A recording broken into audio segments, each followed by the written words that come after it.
5 years. It's strange how long that can feel when every minute of it is spent chasing a future that was never really yours to claim.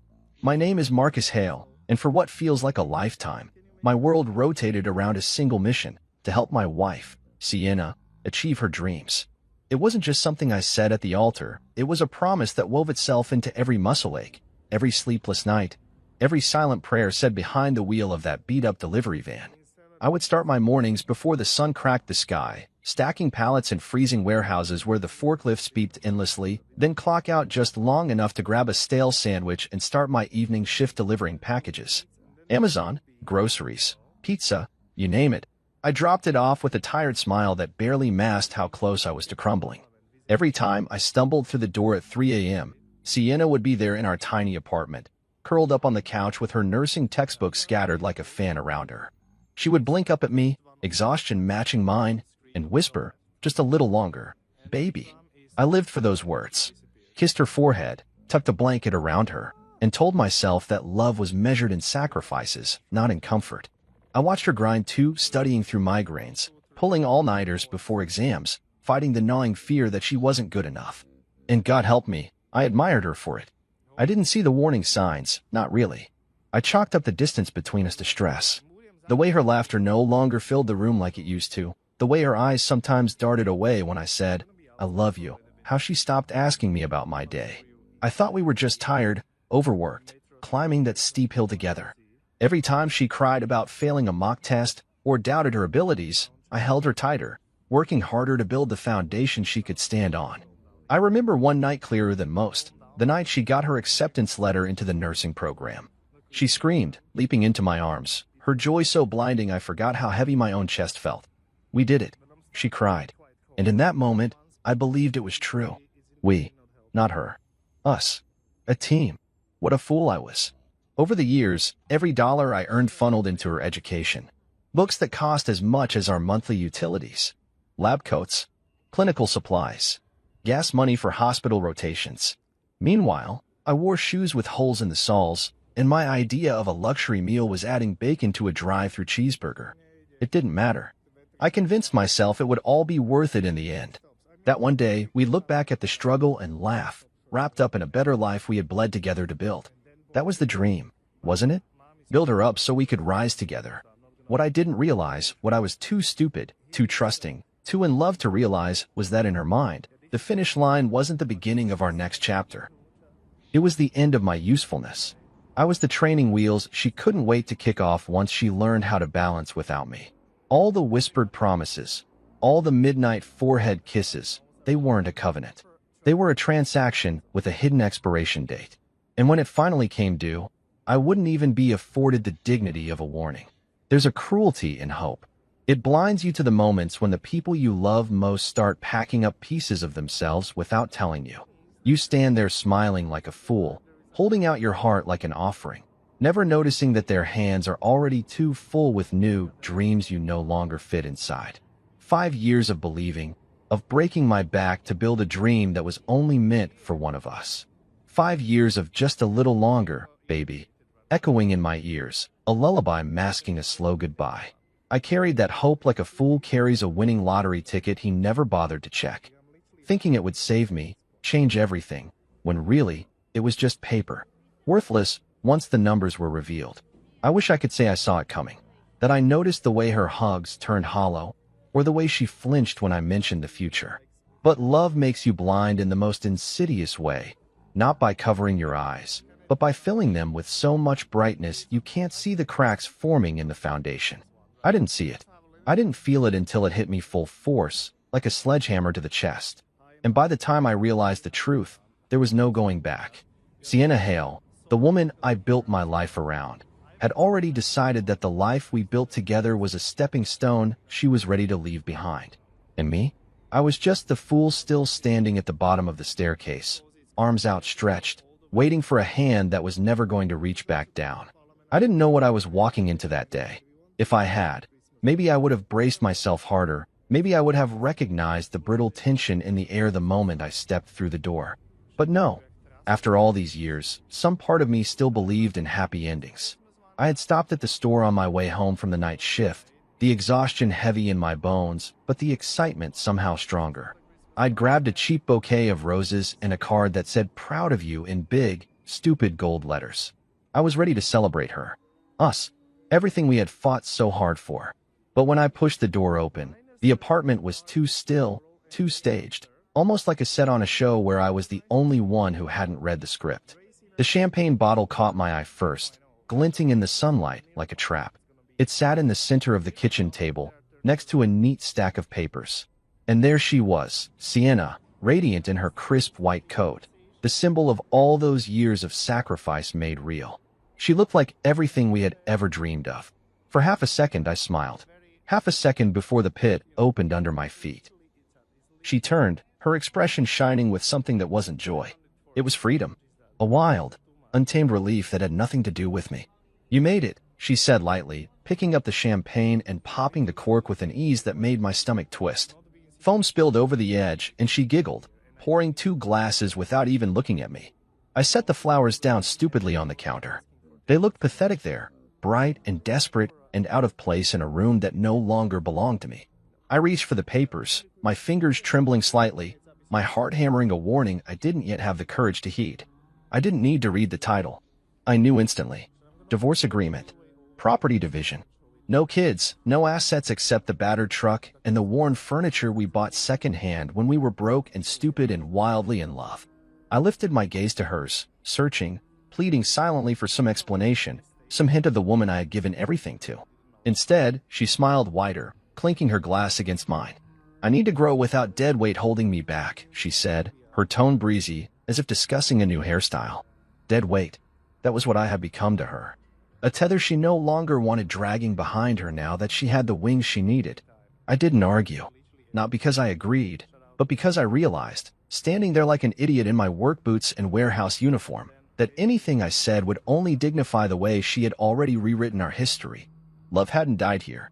It had been methodically buried, replaced by ambition, by resentment, by a hunger for a life that no longer included me. I sat down heavily at the table, the chair groaning under the weight of the moment, and reached for the pin she had already thoughtfully placed beside the papers.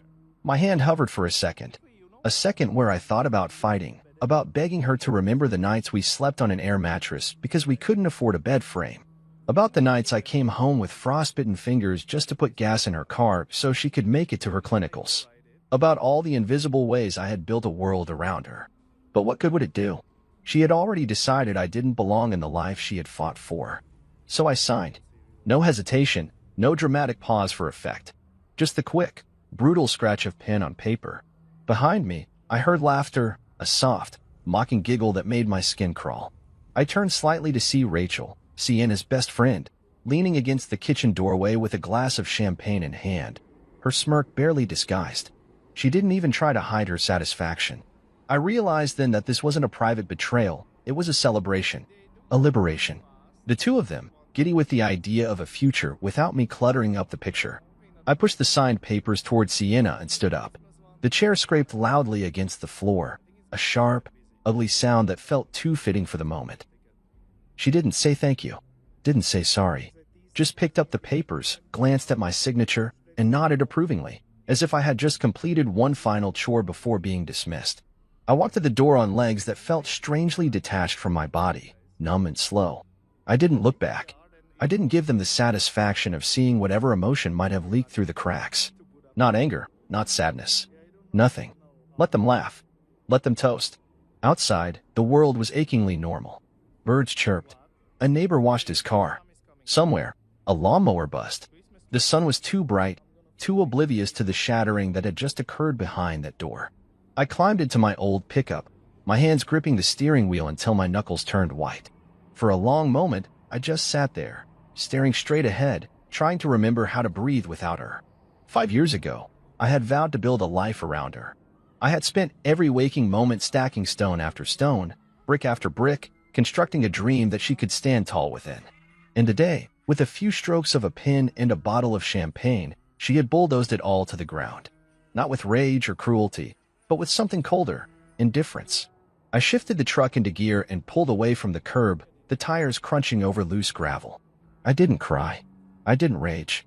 I just drove, 1 mile at a time, away from the life I had built, away from the woman who no longer needed me. Somewhere deep down, a tiny, broken voice whispered that maybe this wasn't the end. Maybe it was the beginning. But in that moment, it didn't feel like it. In that moment, it felt like all I had left were ashes. The night air clung to my skin like a second, colder layer as I packed my life into the back of my battered blue pickup. There wasn't much to load. Some clothes, a few tools, an old coffee maker with a cracked handle, and a box of memories I couldn't yet bring myself to throw away. The same memories that felt like a weight chained to my chest. I moved quietly, methodically, as if making too much noise might give someone the chance to talk me out of leaving. But no one came out. No one stopped me. The apartment that had once been our sanctuary now loomed behind me, windows glowing warmly like a cruel joke. I didn't expect Sienna to come outside. I guess some stubborn, wounded part of me hoped she might. That maybe she'd stand on the porch, arms crossed in that way she used to when we fought, daring me to stay, daring me to care enough to fight back. But the doorway stayed empty. The only figure that appeared was her mother, Carla. She leaned against the porch post, a full glass of wine swirling lazily in her hand. She wore a smirk like armor, watching me like a cat watches a trapped mouse. I didn't give her the satisfaction of meeting her gaze. Didn't flinch when she raised the glass in a mocking toast as I loaded the last of my things. Her contempt didn't hurt nearly as much as Sienna's indifference. The engine of my truck coughed to life, a rough, defiant sound in the stillness of the night. I slammed the door shut, the echo bouncing off the nearby houses, and for the first time in years, there was no one waiting behind a window to see if I made it home safe. I was alone, completely, undeniably alone. I gripped the steering wheel until my knuckles ached and dared one last glance into the rearview mirror. That's when I saw her, Sienna, standing inside the living room, visible through the thin curtain. She wasn't crying. She wasn't even looking in my direction. She was laughing, tossing her graduation cap in the air like she had just won a game I never realized we were playing. The sight punched the air out of my lungs harder than any physical blow ever could. I swallowed the sharp ache in my throat, shifted the truck into reverse, and backed out of the driveway without looking back again. I didn't peel out. I didn't slam the brakes for dramatic effect. I simply left. I drove slow, deliberate, every mile putting more distance between the man who had begged for scraps of love and the man I was about to become. My phone buzzed on the passenger seat, lighting up with Jasper's name. My brother, always loyal, always ready to charge into battle for me, even when I didn't ask. I let it ring, let it go to voicemail. He had called 3 times already today, his voice getting more desperate each time. Marcus, don't do this, man. She's just scared. She doesn't mean it. You guys can fix this. But there was no fixing something that had been broken quietly over years, with every dismissive glance, every forgotten promise, every whispered, just a little longer, that had slowly rotted away what we once were.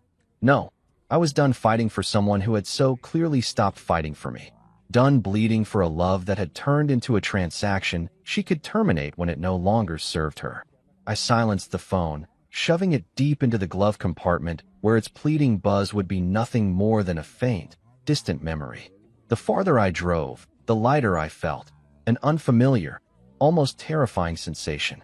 Like I had been carrying a boulder on my back for so long that standing upright again felt wrong, unnatural. I didn't have a plan. No job lined up. No new place to stay. I had a few $1,000s in the bank, a battered pickup, and the clothes on my back. That's it. But for the first time in a long time, I also had something Sienna could never again take from me, my freedom. Somewhere beyond the horizon, there had to be a life not built on sacrifice alone, a life that didn't require me to shrink smaller and smaller just to fit into someone else's dream. I drove until the familiar landmarks disappeared, until the city lights faded into a blanket of stars I hadn't seen in years, until the ache in my chest dulled into something manageable. I didn't know exactly where I was heading. I just knew it had to be somewhere Sienna's memory couldn't reach.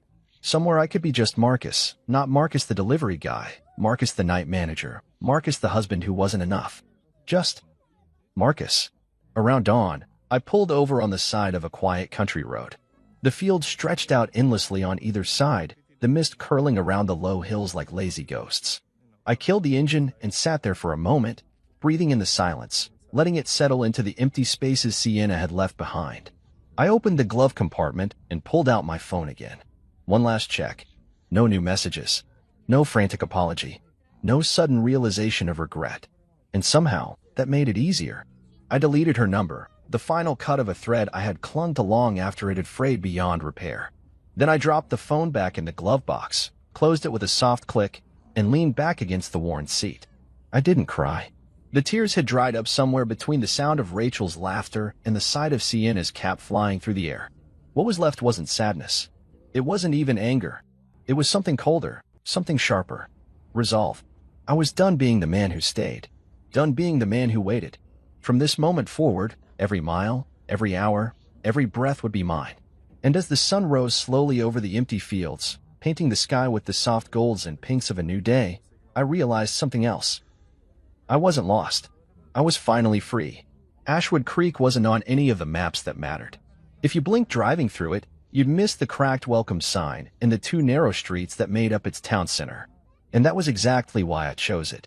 I needed a place forgotten by ambition, a place that didn't demand explanations or apologies. The day I rolled into Ashwood, my pickup sputtering like it shared my exhaustion, I knew I'd found what I was looking for. It wasn't much to look at. Rows of aging brick buildings, a gas station with one working pump, and a diner with a peeling sign that simply said, Gus's. I parked in front of the diner mostly because I didn't know where else to go. My stomach gnawed at me, empty after a long, restless night of driving. When I stepped inside, the place smelled like strong coffee, bacon grease, and something sweeter underneath it all, maybe hope. A few old-timers hunched over their breakfasts, boots tapping rhythmically against the scuffed linoleum floor. The woman behind the counter gave me a once-over and a small nod, like she'd seen my kind before, the kind running from something they didn't want to talk about. I slid into a booth near the window. The vinyl seat stuck to my jeans, the early morning sun slicing across the table. Before I could pick up a menu, a gruff voice interrupted. Coffee. I looked up to find Gus himself, a thick-set man with a shock of gray hair, arms like tree trunks, and a no-nonsense stare that pinned me to the spot. I nodded mutely. He poured without waiting for a response, the dark liquid steaming between us. You new around here? He asked, setting the pot down with a thunk. Passing through, I lied, even though some part of me knew I had no intention of moving on. Gus grunted, unimpressed. He slid a plate of bacon and eggs in front of me without asking what I wanted, then walked away. I stared at the food, my throat tightening unexpectedly. It had been a long time since someone gave me something without asking for anything in return. Days blurred into weeks after that first meal. I found work almost immediately. A guy named Vernon ran a construction crew that always needed strong backs willing to sweat under the sun. It was hard, brutal work, hauling cinder blocks, mixing concrete by hand, hammering in nails until my arms felt like jelly, but it was honest. I didn't mind the blisters or the way my muscles screamed at night. Pain felt good, tangible, unlike the ache Sienna left behind, which was all sharp edges and no place to touch. At night, when the work boots came off and the ache set in, I found myself drifting back to Gus's diner. It wasn't fancy, just a few chipped mugs, a jukebox that only played half the songs right, and a counter that leaned slightly to one side, but it became a kind of refuge. Gus wasn't the talkative type, but he had a way of saying exactly what needed to be said in as few words as possible. Like the night he tossed me a set of keys without warning. Studio apartment upstairs, he said, jerking his thumb toward a narrow staircase by the kitchen. It's empty. Cheap rent if you don't mind fixing a few things yourself. I didn't even hesitate. I needed a place. I needed a beginning. The studio was barely bigger than a storage closet, one room with a mattress on the floor, a battered dresser, and a tiny bathroom with a leaking faucet. But it was mine. No ghosts in the walls. No memories bleeding from the floorboards. Just 4 blank walls and the raw material of a new life waiting to be shaped. Gus and I struck an unspoken agreement. I helped out around the diner when I wasn't on a construction site, fixing leaky pipes, repairing broken stools, cleaning out the grease traps nobody else wanted to touch. In return, Gus paid me under the table and kept the coffee flowing. More than once, he caught me working late into the night, grease smeared across my arms, the soft sounds of country music humming from the jukebox. You ain't broken, son, he said one evening, handing me a beer and leaning against the counter. You're just unappreciated. There's a difference. I stared at him, not sure if I should laugh or cry. I settled for nodding. Maybe he was right. Maybe being left behind wasn't the same as being worthless. Maybe it was just the wrong people who didn't know how to value what they had. Slowly, painfully, I started stitching myself back together. Not with grand declarations or flashy new beginnings. With small, steady steps. Fixing the squeaky diner door. Rebuilding an old motorcycle I bought off a guy for $200. Watching the sun rise over Ashwood Creek's endless fields. Breathing an air that didn't feel heavy with failure. I didn't tell anyone from my old life where I was. Not Jasper. Not my parents. Definitely not Sienna. It wasn't about punishing them or proving a point. It was about preserving the fragile, growing thing inside me. The part that believed I could be more than the man left holding the empty promises of a life that was never meant to last. One night, after the diner had closed and the stars had spilled across the sky in a thick blanket, I sat on the roof above my studio, legs dangling over the edge. The cool breeze kissed my skin, and for the first time in what felt like forever, I didn't feel like I was running. I felt like I was standing still. Whole. Healing. Ashwood Creek didn't care who I used to be. It didn't demand explanations or penance. It just existed, quiet, steady, real. And maybe that was all I needed right now. A place to exist without pretending. A place where I could finally remember who Marcus Hale was before love and loss twisted him into something he barely recognized. The road behind me was closed. The road ahead was uncertain. But for the first time in a long time, the road was mine. It didn't happen overnight. The feeling of belonging. It was like watching a sunrise creep across the horizon, slow, almost invisible at first, but undeniable once it warmed your skin. Ashwood Creek, with its peeling paint and weathered storefronts, became the background of a life I was quietly, stubbornly building. I wasn't Marcus Hale, the man who got left behind anymore. I wasn't anybody, really, and for the first time, that felt like freedom. I bought a house just outside town, a sagging old place with a crumbling porch, vines crawling up the sides like it was being slowly swallowed by nature. The roof leaked when it rained. The front steps were rotted through. Most people would have laughed and driven by. But when I stood there with the keys in my hand, I saw potential. It was mine. It didn't have to be perfect. It just had to be mine. I spent every spare hour fixing it, replacing floorboards, sealing leaks, hauling scrap wood from job sites. Every nail I hammered into place felt like reclaiming a piece of myself. The locals started to notice me, not in the intrusive, city kind of way, but in the way of small towns where a nod at the grocery store meant acceptance. Gus introduced me to a few guys at the VFW hall, and before long, I was helping out with their weekend projects, repairing fences, building wheelchair ramps, hauling firewood before the first snows hit. It wasn't glamorous.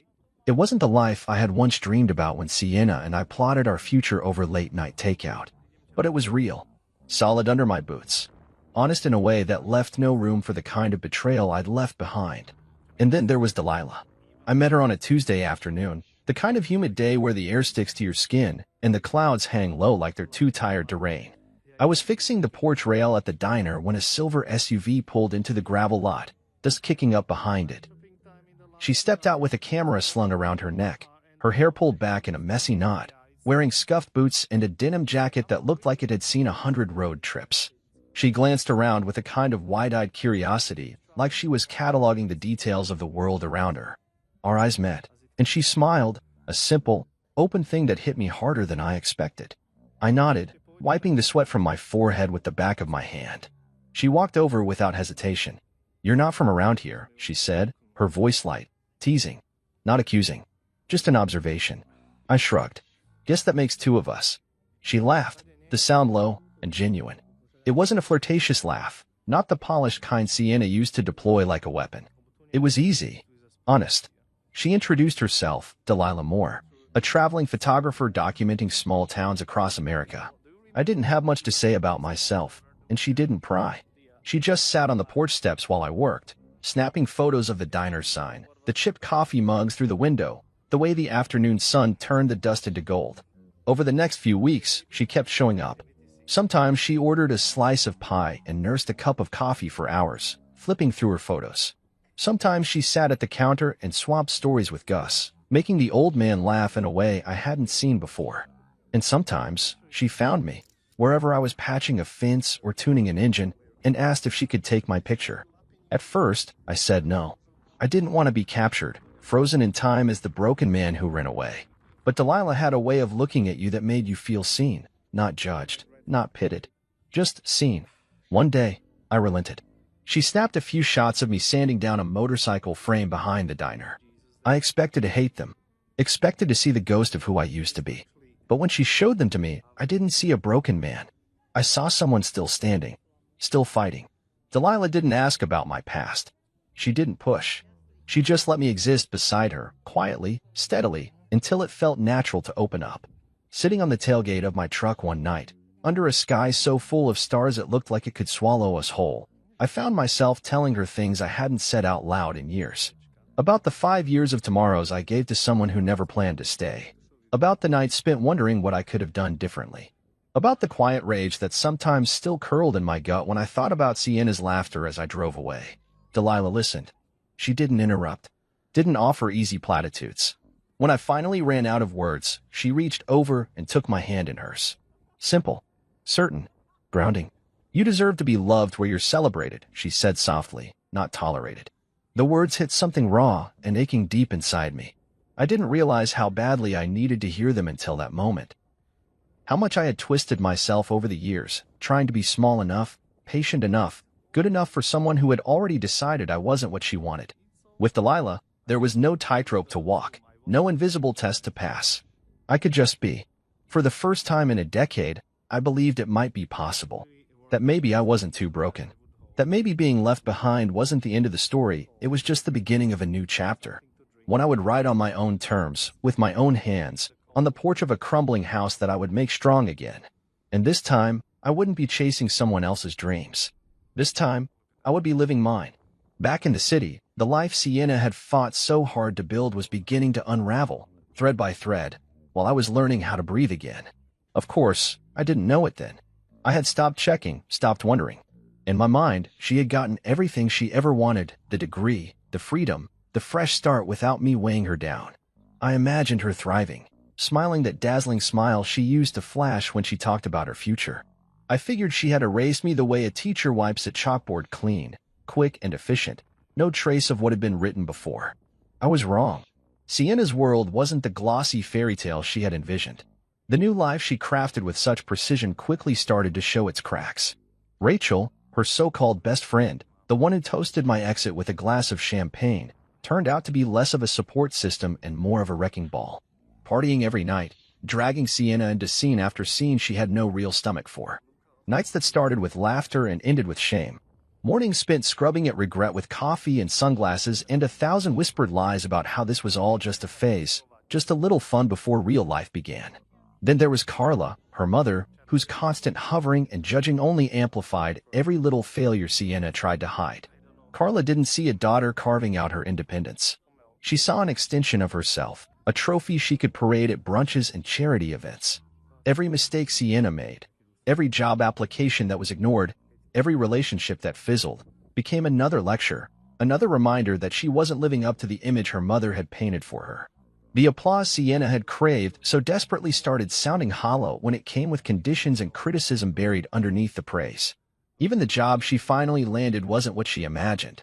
Nursing, once her dream, turned into 12-hour shifts of thankless patients, arrogant doctors, and endless paperwork. The scrubs weren't glamorous. The pay wasn't life-changing.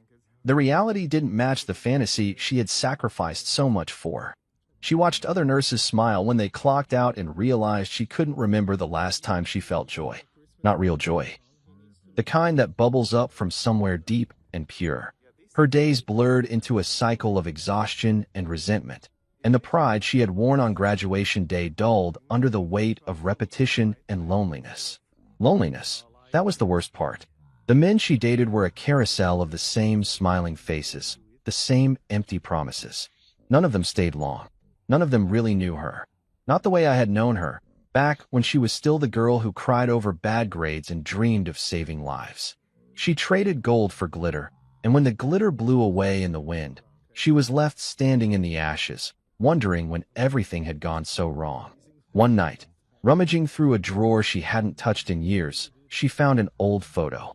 It was us, standing in front of the apartment on the day we signed the lease, beaming like idiots, holding a set of keys between us like it was Excalibur. I had one arm slung around her shoulders, and she was laughing, a real, unguarded laugh that crinkled her nose and made her eyes shine. The sight of it hit her like a freight train. For the first time in a long time, she sat down and really looked at it. Not the surface, but the layers underneath. She remembered the man who worked 3 jobs so she could study. The man who kissed her knuckles before every exam and waited outside the hospital after clinical rotations with a thermos of hot chocolate. The man who believed in her when she didn't believe in herself. And slowly, horrifyingly, she realized she had thrown it away. Not for a better life, not for happiness, but for an illusion. She had mistaken ambition for fulfillment, freedom for happiness. And in the process, she had betrayed the only person who had ever truly stood beside her without asking for anything in return. That night, surrounded by empty wine glasses and unopened mail, she cried harder than she ever had before. She wasn't crying for the life she thought she lost. She was crying for the man she had left standing at the door with a heart full of loyalty and a bouquet of crushed roses. For the first time, she wasn't angry at me. She wasn't resentful. She was ashamed. But shame is a funny thing. It doesn't come with a clear path to redemption. It festers. It eats away at your sleep, your smile, your reflection in the mirror. It makes you do desperate things, like pick up your phone and scroll through old numbers, praying you hadn't deleted the one person you swore you'd never need again. Sienna realized too late that love like mine didn't come around twice. That sometimes, when you burn a bridge, you don't just lose the path back. You lose the right to even look across the river. Meanwhile, back in Ashwood Creek, I was living my quiet life, unaware of the storm gathering on the horizon. I wasn't spending my nights mourning what I lost anymore. I wasn't chasing ghosts. I was building something real, with my hands, with my heart. I was learning that sometimes survival isn't about holding on. It's about letting go. And in letting go, I was finding pieces of myself I thought had been buried forever. I wasn't the man who staggered out of that apartment with his world in boxes. I was someone new, someone stronger, someone Sienna wouldn't recognize even if she tried. And soon enough, she would try. It started with a ripple, not a wave. A few missed calls. A handful of emails I didn't recognize. At first, I thought little of it. Ashwood Creek wasn't the kind of place that attracted strangers, and I was careful about who I gave my number to. The messages weren't direct. No names, no explanations, just a series of vague attempts to reach me. I ignored them all. I had learned the hard way that sometimes silence was the only defense you needed. What I didn't know, what I couldn't have known then, was that a search had begun. Somewhere in that polished apartment back in the city, Sienna had realized I wasn't just waiting around for her to come back. I wasn't sitting by the window, pining for the woman who had used me as a stepping stone. I was gone, really gone, and it rattled her more than she expected. The first person she tried to reach was Jasper. My brother had always been easier to find than I was, and if anyone knew where I had disappeared to, it would have been him. But Sienna was a few years too late. Jasper had moved to California, chasing his own dreams, far from the wreckage I left behind. When she called, he didn't answer. When she texted, he replied with 2 words, "Not my problem." It didn't take her long to figure out that the usual ways of finding people, mutual friends, old neighbors, were dead ends. Most of the people who once knew me had either moved on or hadn't heard from me in years. I had made sure of that. When I left, I didn't just pack up my things. I packed up my entire existence. No breadcrumbs. No forwarding address. I didn't want to be found. Not by her. Not by anyone. Desperation must have crept in then, turning into a frantic, blind scramble. She turned to social media, trawling through Facebook groups, LinkedIn profiles, any digital footprint she could find. It didn't take her long to stumble across the diner's page, Gus's Diner, the old name still lingering in the metadata. Except now, it wasn't Gus's anymore. It was the Second Chance Cafe.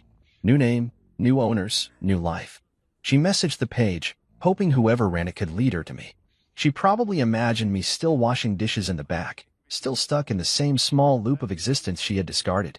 But the page was managed by Gus's niece now, and she didn't recognize Sienna's name, didn't know my story. She ignored the message. Another dead end. Frustrated, Sienna got in her car and drove to my parents' old neighborhood. The house she had once visited for Sunday dinners was gone, sold to a family with 3 kids and a dog that barked at her when she knocked. Strangers answered the door, giving her polite but wary smiles before shaking their heads. No Marcus Hale here. No one by that name. No one who cared. The panic bloomed full force then, wrapping around her throat like a vice. It's funny how you can walk away from someone thinking you've won, only to realize later that you were the one who lost everything that mattered. She thought she had all the time in the world. That if she ever wanted, she could just turn around and I'd be there, waiting like some loyal, broken thing too stupid to realize he deserved better. But the man she left behind wasn't waiting anymore. He was living. Back in Ashwood Creek, I had no idea of the chaos unraveling miles away. I was too busy sanding down the frame of an old Harley, grease staining my hands, the smell of oil and sun-warmed metal filling the air. Life was simple here. Honest. If I wasn't working at the bike shop, I was at the diner or tinkering with the house, slowly turning it from a sagging wreck into a place that felt like a home. Delilah's laughter often drifted through my days now, a low, easy sound that warmed places inside me I thought had permanently gone cold. She never pressed when I seemed lost in thought, never tried to fix what wasn't broken. She just stood beside me, silent and steady, while I learned how to be a man who didn't define himself by the love he lost. If Sienna's search had a soundtrack, it would have been the frantic pounding of keys against a laptop, the shrill, unanswered ringing of phones, the hollow click of messages sent and ignored. The harder she searched, the more she realized how completely I had slipped through her fingers. And with every dead end, the truth grew harder to ignore. She hadn't just lost me. She had lost the version of herself that mattered. The man she discarded wasn't broken anymore. He wasn't limping after her shadow. He wasn't begging to be seen. He had disappeared into a life better, quieter, stronger than the one she traded him for. When her desperation finally curdled into panic, she did what all desperate people do. She tried harder, grasping at anything that might lead her back to what she didn't appreciate until it was too late. Old acquaintances, old numbers, even random chance meetings in the city, she cast her net wide, hoping for a miracle. But miracles are for the faithful, and Sienna had abandoned faith the minute she signed those papers with a champagne toast. And somewhere deep inside, she must have started to understand the most terrifying truth of all. Sometimes when you burn a bridge, it doesn't just collapse behind you. Sometimes it collapses beneath your own feet too. Meanwhile, I lived each day without her ghost shadowing my steps, without her laughter haunting my dreams, without the weight of wondering when she would realize what she lost. I didn't know the storm was coming. I didn't know how close it already was. But even if I had, I wouldn't have flinched. Because when you build a life from ashes, you stop fearing the fire. The first thing I noticed that Thursday afternoon was the rain. It came down hard and fast, drumming against the roof of the Second Chance Cafe with a steady, relentless rhythm. I had just finished a long shift at the bike shop. My hands still stained with oil, the ache of honest work settled deep in my bones. I didn't check my phone right away. I peeled off my damp jacket, shook the rain from my hair, and ordered a coffee at the counter from Marlene, Gus's niece, who gave me the same easy smile she always did. It wasn't until I sat down at my usual corner table, the one near the window that overlooked Main Street, that I dug into my pocket and fished out my phone. The screen lit up like a flashing red alarm, 169 missed calls. I stared at it, the numbers not making any sense at first. I scrolled through the call log. Every single one came from the same unknown number, rapid fire, sometimes minutes apart. Whoever it was, they hadn't given up easily. Curiosity won out over instinct. I thumbed the screen and called the number back. It barely rang once before it connected. Marcus. The voice on the other end was raw, shaking, almost unrecognizable. But I knew it. Some things, no matter how much you want to forget them, etch themselves into your bones. It was Sienna. For a second, I said nothing. Just sat there, the rain beating against the window, the hum of the diner around me fading into a low, distant murmur.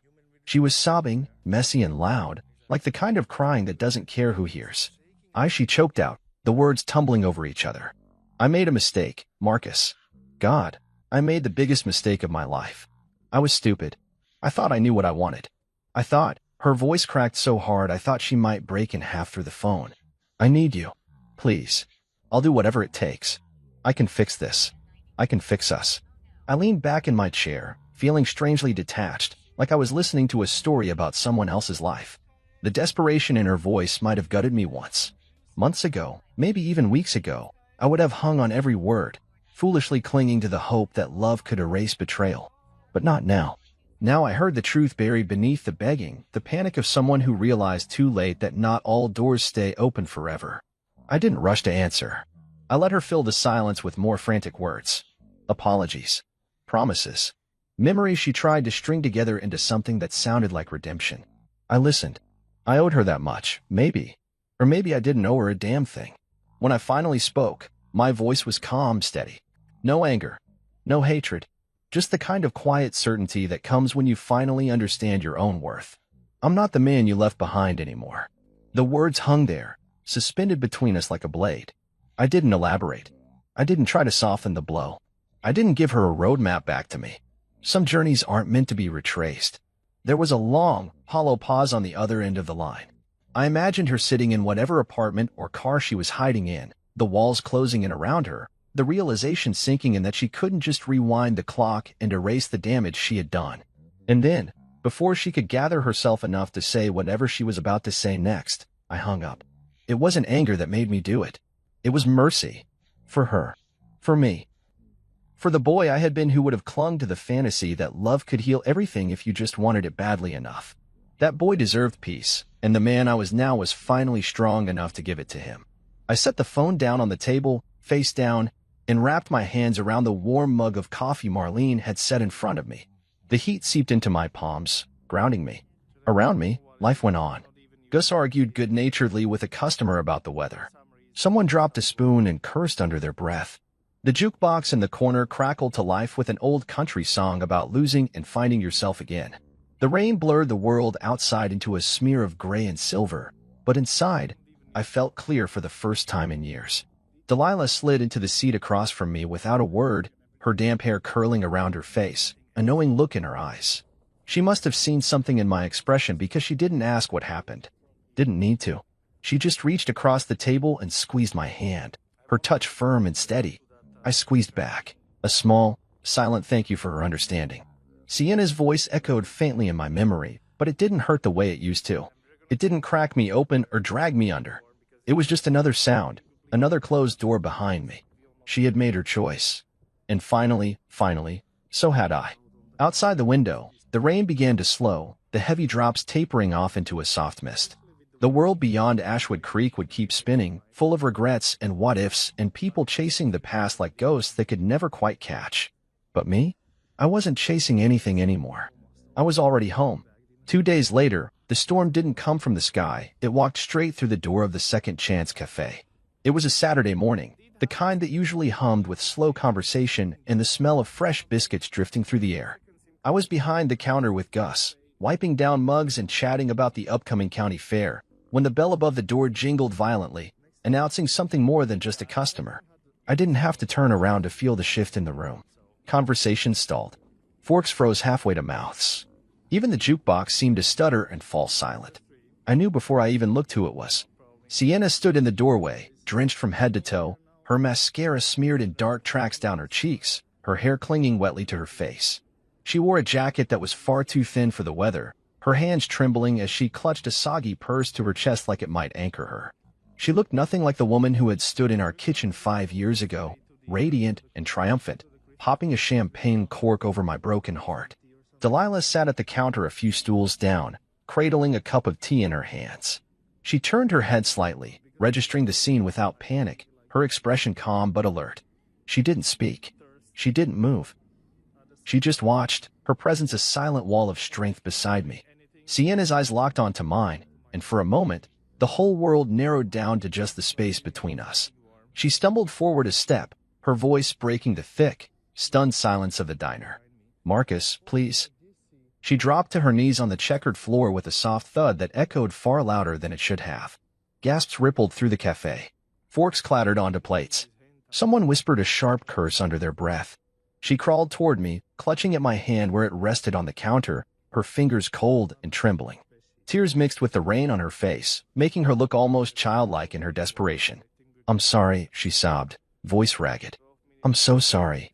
I didn't know what I was doing. I was stupid. I was selfish. She hiccuped, gasping for air. "I thought I needed to find myself, but I only lost everything that mattered." The diner was deathly still, everyone holding their breath, waiting to see what I would do. Gus leaned against the doorway to the kitchen, arms crossed, his mouth tugged up in a wry smile that said he had seen 100 tragedies play out before, and this one wouldn't break the world. I knelt down beside her, not because I wanted to soothe her, but because I needed her to hear me, to see me, without the barrier of height or distance. I looked into her eyes, the same eyes I had once memorized, the same ones I had once sworn to protect, and I saw nothing but the wreckage of choices she couldn't undo. I spoke softly, so only she could hear over the quiet murmur of stunned diners. "You taught me how to be invisible," I said, my voice low and steady. "You taught me that loyalty, sacrifice, love, they didn't matter if they weren't convenient for you." She shook her head fiercely, mouthing no over and over again, but I kept going. I needed her to understand this wasn't anger talking. It was clarity. "You made me a ghost," I said. "Now you'll learn how it feels." I stood up slowly, feeling the weight of every eye in the room. I could feel Delilah's steady gaze, like a tether keeping me grounded. Sienna stayed on her knees, looking up at me with a shattered expression, reaching out one last time like a drowning woman grasping for a lifeline. But I had no lifelines left to give her. Without breaking eye contact, I walked over to Delilah. She set her tea down and rose to meet me without hesitation. I reached for her hand, the same hand that had held mine through rebuilding days and long, silent nights. The hand that never demanded anything but gave everything freely. I lifted her hand to my lips and kissed it gently, reverently, in front of everyone, in front of Sienna. The meaning was clear. This was my life now. This was where my loyalty, my love, belonged. Delilah smiled softly, squeezing my hand in return, not to mark territory or claim a victory, but simply to remind me that I wasn't alone anymore. That I didn't have to carry old wounds like battle medals. Sienna let out a low, broken sob that seemed to shatter against the walls of the diner. I didn't look back. I didn't need to.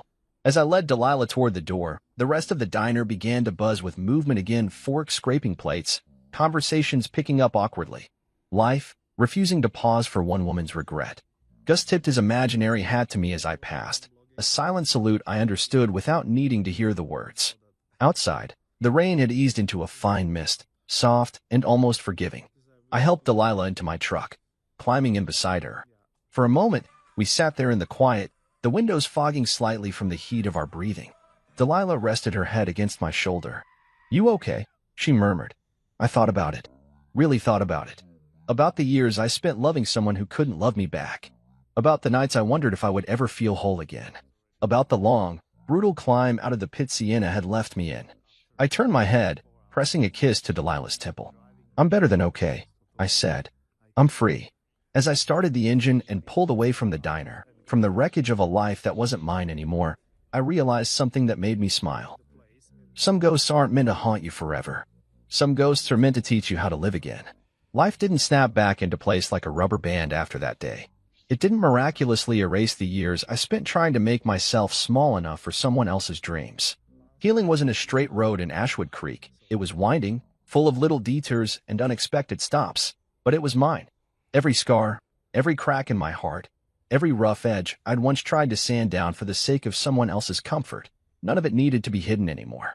Delilah and I built a life together the way a craftsman builds a house, not in a rush, not with cheap shortcuts, but with careful hands and a steady patience that neither of us had ever truly been given before. She didn't complete me. She didn't fill some missing piece. She walked beside me, and that was enough. We were two whole people who chose each other, day after day, without needing to be anyone but ourselves. The day we got married, we didn't rent a fancy venue or plan some extravagant ceremony. We stood beneath the sprawling oak tree behind the cafe, the one that had shaded so many quiet conversations and tired mornings. Gus officiated with a battered Bible in one hand and a mischievous twinkle in his eye, half reading, half making it up as he went along. The whole town showed up, Marlene from the diner, Vernon and his construction crew, even the mayor, who gave us a confused but heartfelt blessing between bites of barbecue. Delilah wore a simple dress, white cotton that fluttered around her legs in the breeze. I wore the only suit I owned, one Gus had insisted on pressing himself the night before. There were no bridesmaids, no groomsmen, no fancy flower arrangements. Just us, standing under that tree, promising each other not perfection, not fantasy, but the kind of love that grows in real soil with roots strong enough to weather any storm. When she said, "I do," it wasn't a performance. It wasn't a script rehearsed 100 times. It was a promise spoken with a quiet certainty that made my chest ache in the best way possible. When I slid the ring onto her finger, my hands didn't shake. They were steady, sure. I knew what I was giving, and I knew what I was receiving. Not a dream, not a lie, a life. Afterward, we danced barefoot on the grass, Gus playing old records on a cranky portable player that skipped every third song. Children ran between tables piled high with fried chicken, pies, and jugs of sweet tea. It wasn't the wedding I once imagined as a younger man, grand and polished and perfect. It was better. It was ours. I opened a motorcycle repair shop that summer, in a little brick building a few blocks from the cafe. It smelled like oil, metal, and hope. I spent my days rebuilding engines and mentoring young men from town who needed someone to believe in them the way Gus once believed in me. Kids with too much anger in their fists and too little guidance in their lives. I taught them how to use a wrench, how to respect a machine, how to take pride in something they built with their own hands. In the quiet hours between jobs, I sat on the front steps of the shop, sipping coffee, listening to the sound of the town breathing around me. I didn't need noise anymore. I didn't need constant motion. I had learned the beauty of a still life, of a simple life, of a life lived fully in the moments most people rush through. Every so often, I would catch a glimpse of Sienna's number flashing across my phone screen. No name, just the digits burned into my memory like a brand. I never answered. Never blocked it either. I didn't need to. Her calls weren't a threat. They were echoes, fading reminders of a life I had already buried with my own two hands. Sometimes, when the sun dipped low and painted the sky in bruised golds and deep blues, I thought about her, about the boy I used to be, about the man I had become. I didn't hate her anymore. I didn't pity her either. I simply understood something she never could. Some goodbyes are meant to last forever. Not because of anger, not because of vengeance, because letting go is an act of love too. Love for yourself. Love for the life that still waits beyond the ashes. Delilah would come sit beside me on the steps, her camera slung over her shoulder, the scent of wildflowers clinging to her skin. She'd lean her head against my shoulder and ask, without asking, if I was okay. And I always was. More than okay. I was free. I was home. I was finally, the man I was always meant to become. Under the open sky of Ashwood Creek, with calloused hands and a heart stitched back together one day at a time, I built something no one could take from me again. A life. A love. A forever that belonged to me.